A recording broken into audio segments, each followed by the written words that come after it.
My parents threw away my entire childhood to become one of those traveling RV families, and I hate them for it every day. Posted by you/Educational Army 915. My parents decided when I was only around 7 years old, far too young to have an opinion on anything, to pack us up and move into an RV to travel around the US. My dad works online, and my mom makes content online. She's not huge by any means, but big enough that we get recognized sometimes and big enough that I've had a camera shoved in my face for as long as I can remember.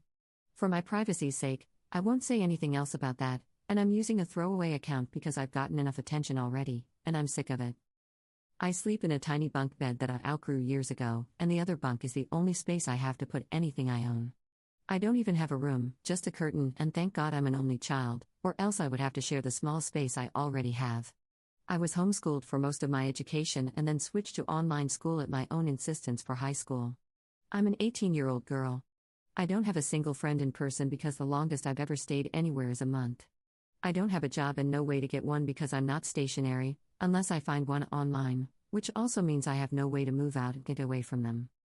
I've had conversations with them about all of this countless times, and they are so delusional and genuinely believe that a nomadic existence is the best way to live, so why would I ever need anything else?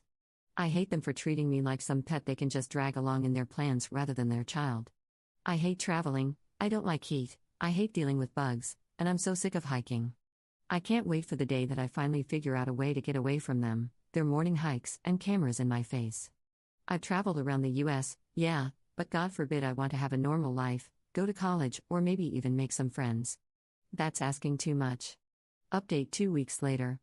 Hello, barely over a week ago, I made a post talking about my very negative experience living in an RV with my parents for around 10 years now.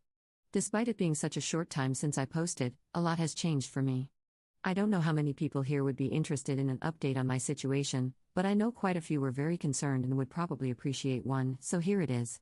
Also, fair warning, this is a fairly lengthy post, I have a tendency to ramble. I had a lot of people give me really helpful advice, resources, and even offers to help personally, some being questionable, admittedly, but the majority being genuinely concerned and wanting to help.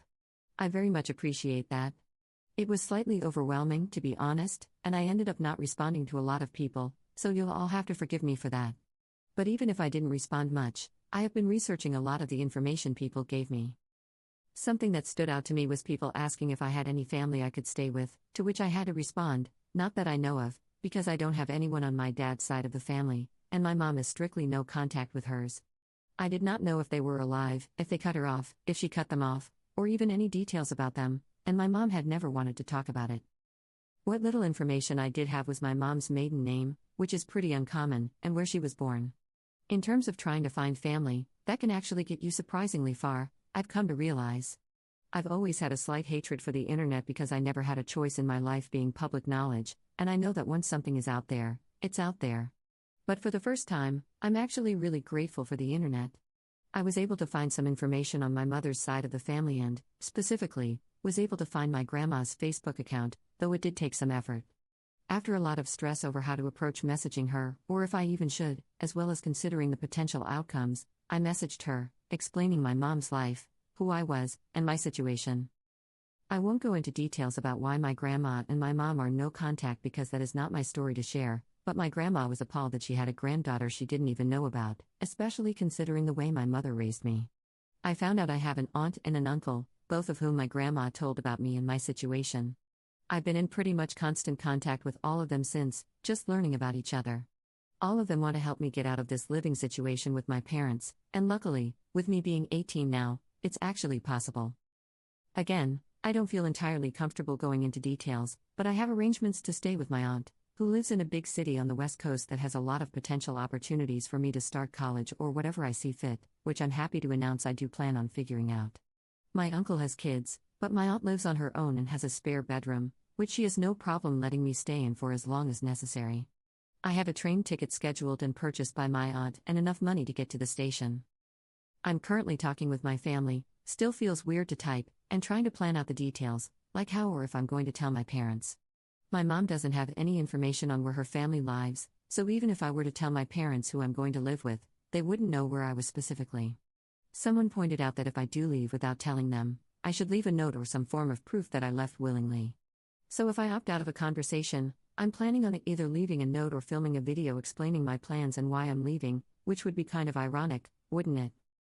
Regarding my mom's filming, I've been very quiet around my parents and just refusing to talk when the camera is on, but so far, neither of them has mentioned it, luckily. Speaking of my mom's content, I'd like to emphasize something quickly. Almost everyone was genuinely trying to help, but I had a few people replying and trying to guess who I was. Luckily, the few I saw were basically torn to shreds and ended up deleting their comments. I also had a few people message me privately, trying to guess my identity, which, at least, wasn't public, I guess. While I understand the curiosity, I posted anonymously with very little personal information for a reason. As I stated in my previous post, I have gotten enough attention, and I'm very much sick of it. I would really appreciate it if you all could respect that. Even if you think you might know who I am, please don't make public guesses and understand that I don't want this to become even more public information tied to my name.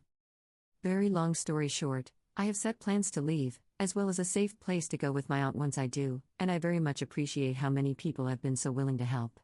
If you had told me not even 2 weeks ago that I would not only have a plan to move away from my parents but also have contact with family members I didn't even know existed, I don't think I would have believed it. I'm currently not planning on making another update post, but I wanted to let anyone who was concerned about me know that there's no need to worry. Genuinely, thank you. Relevant comments. Commenter. You're willing to walk away from your life and leave a note behind before letting her explain herself? I'm unhappy about the life you've had, and I have sympathy for your upbringing, but unless your parents have actually abused you, abandoning them and believing everything your new family says is pretty messed up. Do you hate your mother? You are free to leave at your age, but this is extreme.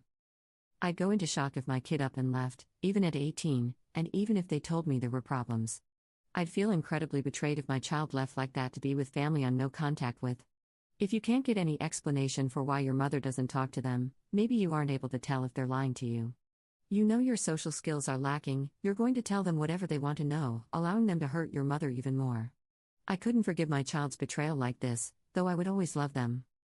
But I made amazingly stupid decisions at 18, convinced I knew better than anyone around me. As an adult, I only have relationships with 2 or 3 family members. My mother hasn't seen me or my kid in years and years. Maybe that will be you? You will definitely have a different life. I hope it's a better one. Ops response. Question: have you ever seen the Harry Potter movie scene where his room is under the stairs and thought to yourself, wow, he actually has enough room to sit up in bed and a door? I have, multiple times, actually. I'm very willing to abandon them just to not have to feel like that anymore. Commenter 2. Be careful, you don't really know your mom's family. I know it seems like a way out. Just be careful. Ops response. I absolutely will be. Why my mom isn't in contact with them makes total sense, and none of it was their fault, plus, they were able to send me evidence of that. But despite that, I definitely don't know them personally yet. My train out isn't scheduled immediately or anything, and I'm going to continue talking with them until then, but they do seem to be genuinely concerned and trustworthy. Plus, my aunt, who I'll be staying with, seems super nice, and we've already figured out that we have certain things in common. Second update 2 months later. Hello, it's been a while, and I wanted to check in on here to hopefully give a few people some peace of mind. In my last update, I explained that I had gotten in contact with my mother's side of the family and had a place to stay. I can proudly announce that I did it. I'm in a safe place now, completely away from my parents, with absolutely zero contact. My aunt is an absolute angel, truly. She's so kind, and that's not even including my grandma and uncle. When I first got here, my aunt and grandma took me out on a little shopping spree.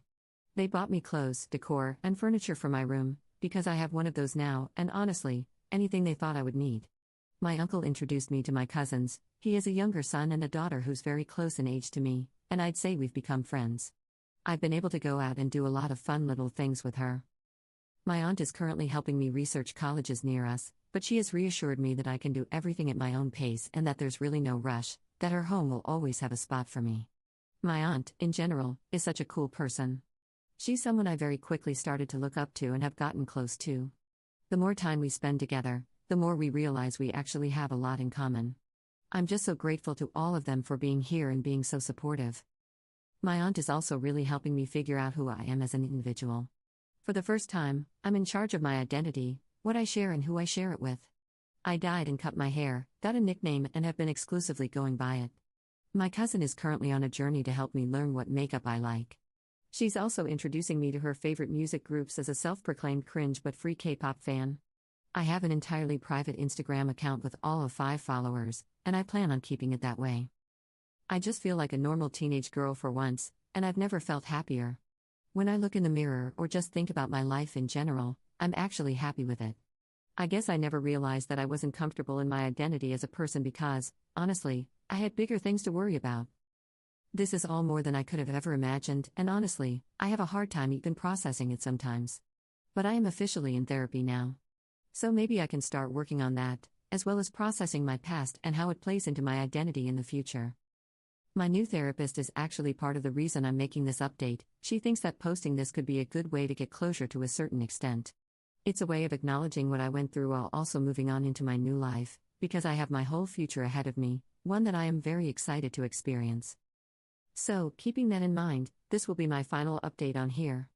I want to be able to enjoy my life and future while keeping my privacy. A lot of people really wanted me to share my story more, to expose my past, but for now, I've decided against that. It's my story, and I can choose to share it or not. For once, I have control over who gets to know what information about me, and I'm not willing to give that up yet. But I suppose I don't know what the future holds.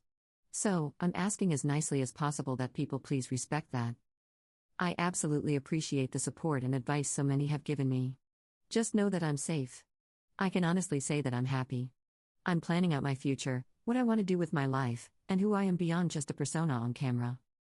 So, thank you so much for everything, and goodbye.